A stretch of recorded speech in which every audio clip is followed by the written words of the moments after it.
தூத்துக்குடி மாவட்டம் திருச்செந்தூர் அருகே கால்பந்து மைதானத்தில் புதிதாக கட்டப்பட்ட உயர்மின் கோபுர விளக்குகளை எம்எல்ஏ அனிதா ராதாகிருஷ்ணன் திறந்து வைத்தார்.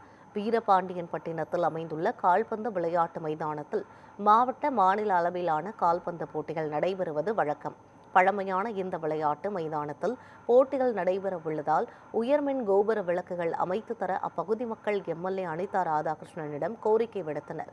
அதனை ஏற்ற எம்எல்ஏ தனது சொந்த செலவில் 4,50,000 மதிப்பில் 2 உயர்மின் கோபுர விளக்குகள் அமைத்துக் கொடுக்க ஏற்பாடு செய்தார். அதன் பணிகள் நிறைவு பெற்ற நிலையில் அதனை அனிதா ராதாகிருஷ்ணன் திறந்து வைத்து பயன்பாட்டிற்கு கொண்டு வந்தார்.